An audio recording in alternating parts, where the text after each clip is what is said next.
Hello everyone, my self Rahul Gunawat. और आज हम बात करेंगे पैथोफिजियोलॉजी ऑफ फीवर के बारे में बात की जाएगी। तो इस वीडियो के अंदर अपन बात करेंगे कि जो फीवर होता है वो फीवर किस तरह से आता है, तो उसके बारे में डिस्कस करेंगे। तो उससे पैथोफिजियोलॉजी पढ़ने से पहले अपन उसकी कुछ नॉर्मल बातें हैं कि फीवर होता क्या है वो चीज़ें देख लेते हैं। तो नॉर्मली हमारी बॉडी का जो टेम्परेचर होता है वो 36.7 डिग्री सेल्सियस से 37.2 डिग्री सेल्सियस इतनी इसकी रेंज में वेरी करता है, करेक्ट। और जो लोवेस्ट वैल्यू होती है बॉडी हम टेम्परेचर की वो कम से कम 36.7 हो सकता है और मैक्सिमम हाईएस्ट 37.2 तक जा सकता है। इतनी रेंज तक हमारा जो बॉडी का टेम्परेचर है ये वेरी करता है 24 आवर के अंदर, करेक्ट।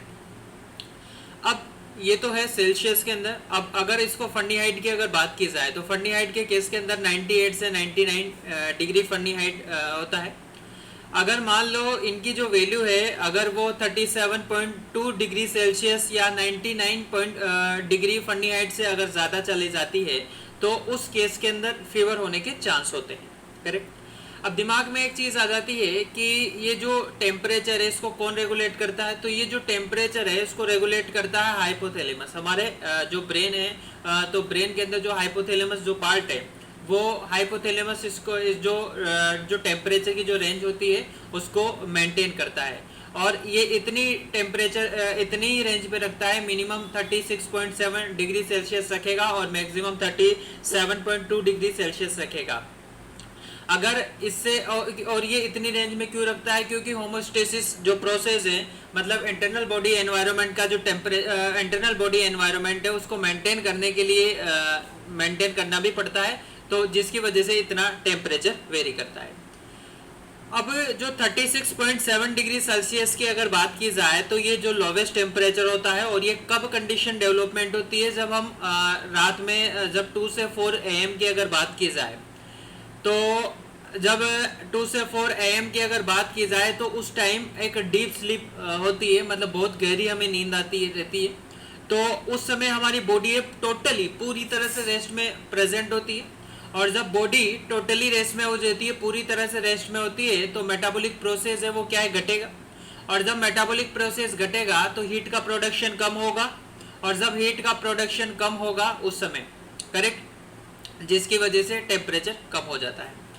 दूसरी कंडीशन इसका ज़्यादा टेम्परेचर कब हो सकता है, क्योंकि दिन में 12 से 2 PM की अगर बात की जाए तो उस समय हमारी बॉडी बहुत ज़्यादा एक्टिव होती है, और इस टाइम में हमारी बॉडी बहुत ज़्यादा एक्टिव होगी तो कहने का मतलब मेटाबॉलिक प्रोसेस भी ज़्यादा होगा, और मेटाबॉलिक प्रोसेस ज़्यादा होगा तो हीट का प्रोडक्शन भी ज़्यादा होगा, तो हीट का प्रोडक्शन ज़्यादा होगा तो टेम्परेचर 37.2 डिग्री सेल्सियस इतना वेरी कर सकता है, करेक्ट। अब उसके बाद में ये तो बात हुई नॉर्मल जो फीवर होता क्या है। अब बात करते हैं पैथोफिजियोलॉजी ऑफ फीवर, करेक्ट। अब पैथोफिजियोलॉजी मतलब किस तरह से जो फीवर है वो हमारी बॉडी के अंदर एंटर करता है। तो जैसे मान लो कोई भी किसी भी तरह के बैक्टीरिया हुआ, कोई भी वायरस है, कोई भी टॉक्सिन सब्सटेंस है, या कोई बॉडी के अंदर ट्यूमर का फॉर्मेशन हो रहा है, या कोई इंजरी हो गई जैसे एक्सीडेंट वगैरह हो गया, तो जिसकी वजह से सबसे पहले तो रेडनेस होती है वहाँ पे, और फिर उसके बाद में क्या होता है कि फीवर आ जाता है हमें। तो ये सारे के सारे कोई एक्सोजीनस पायरोजन्स की वजह से हो जाता है।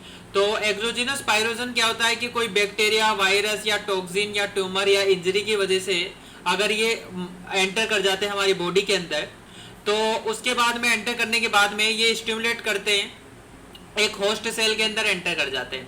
और जब होस्ट सेल के अंदर एंटर कर जाते हैं मतलब एक इन्फ्लामेटरी सेल्स के अंदर, तो वहाँ पे क्या होता है कि एक मैक्रोफेजेस और न्यूट्रोफिल्स प्रेजेंट होते हैं।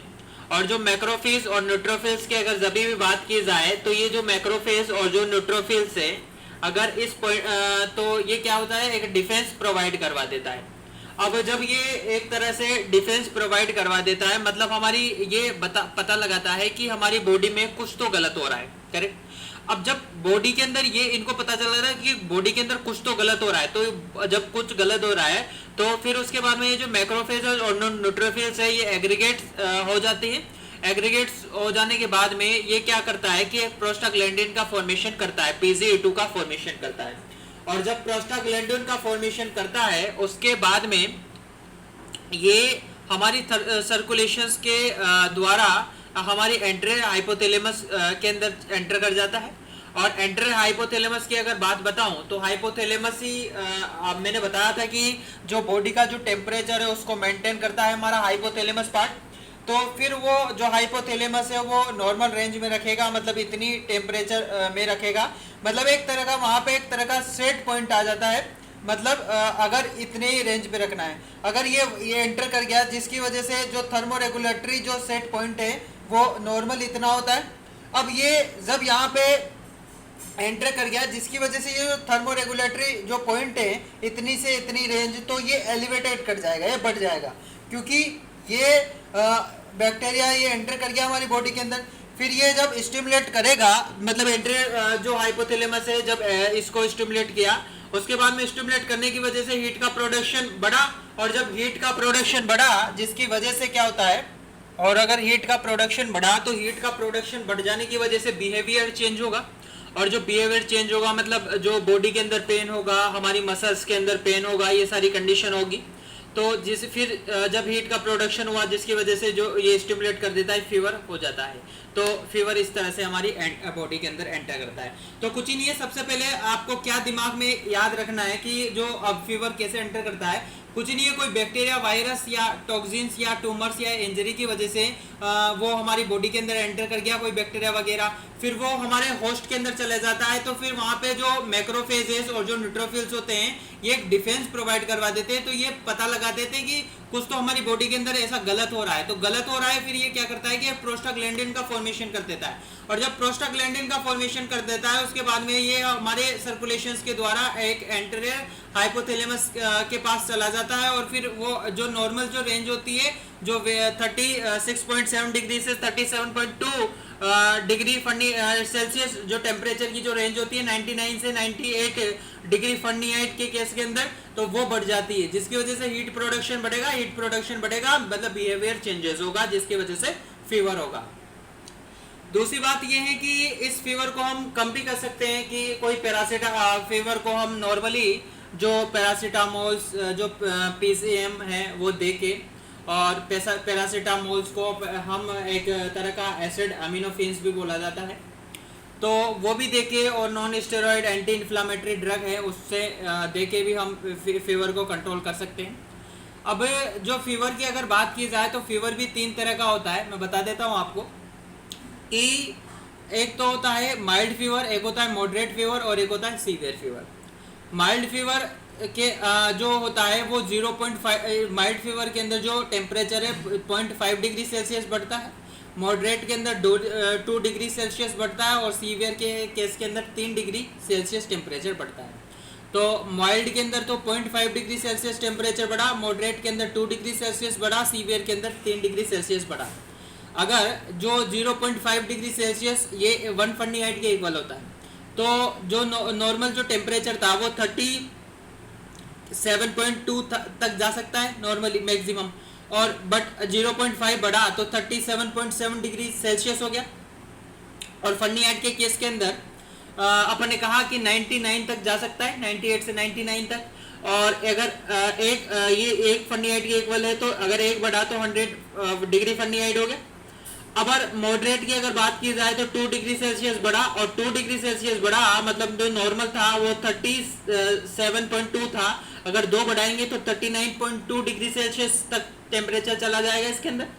और फ़ारेनहाइट की अगर बात की जाए तो फ़ारेनहाइट के अंदर अगर अपन बात करें तो वो मतलब अपन बोल सकते हैं कि अगर 0.5 है सेल्सियस वो 1 फ़ारेनहाइट के इक्वल होता है, तो 2 सेल्सियस कितने 4 फ़ारेनहाइट के इक्वल होंगे, तो नॉर्मल मैक्सिमम 99 तक जा सकता है, तो इसके 4 बढ़ाएंगे तो 103 डिग्री फ़ारेनहाइट हो गया। अगर सीवियर केस बात करूं तो सीवियर केस के अंदर 3 डिग्री फ़ारेनहाइट टेम्परेचर बढ़ता है।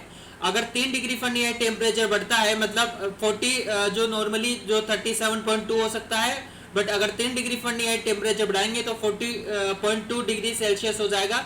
और अगर फनी हेड के केस की बात की जाए तो डिग्री सेल्सियस और फनी हेड के अंदर 105 डिग्री फनी हेड हो जाएगा।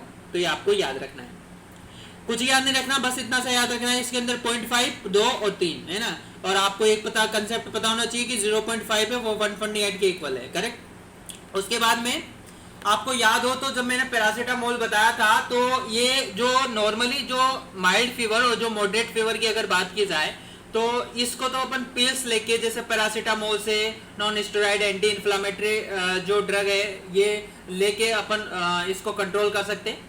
बट जो सीवियर जो अगर फीवर की अगर बात की जाए तो इसको अपन कंट्रोल कोई इंजेक्शन के द्वारा ही कंट्रोल किया जा सकता है।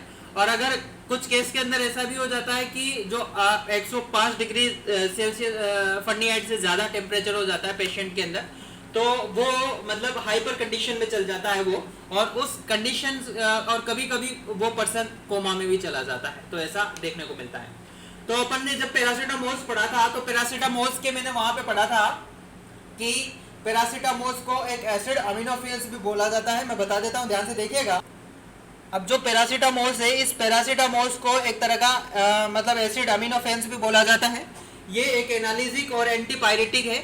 और एनालिसिक की अगर जब भी बात की जाए ये पेन किलर में मतलब पेन किलर को मतलब दर्द को कम करता है, और एंटीपायरेटिक है ये फीवर को कम करता है। तो यहाँ पे एंटीपायरेटिक प्रॉपर्टी शो करता है वो पैरासीटामोल्स वाला जब फीवर को कंट्रोल करना पड़ता है। बट इसकी एक खास बात है कि इसके जो देखो ये तीनों शो करता है, एनालिसिक, एंटीपायरेटिक और मतलब inflammatory, anti inflammatory. But anti inflammatory reaction इसकी वीक होती है। ऐसा क्यों होता है मैंने बताया था, पैराडॉक्सल थ्योरी और एक तरह का कॉक्स 3 इनहिबिटर थ्योरी। ये आप वीडियो के डिस्क्रिप्शन में मैं लिंक दे दूंगा, वहां से आप देख सकते हो। ऑलरेडी मैंने बता चुका हूं। अब यहाँ पे जो जरूरत पड़ती है वो बता देता हूं कि कॉक्स 3 इनहिबिटर क्या करता है, ध्यान से सुनिएगा। नेक्स्ट अगर अपन बात करें कि किस तरह से पैरासीटामोल्स काम करती है, तो हमने सबसे पहले क्या है कि पैरासीटामोल्स ली।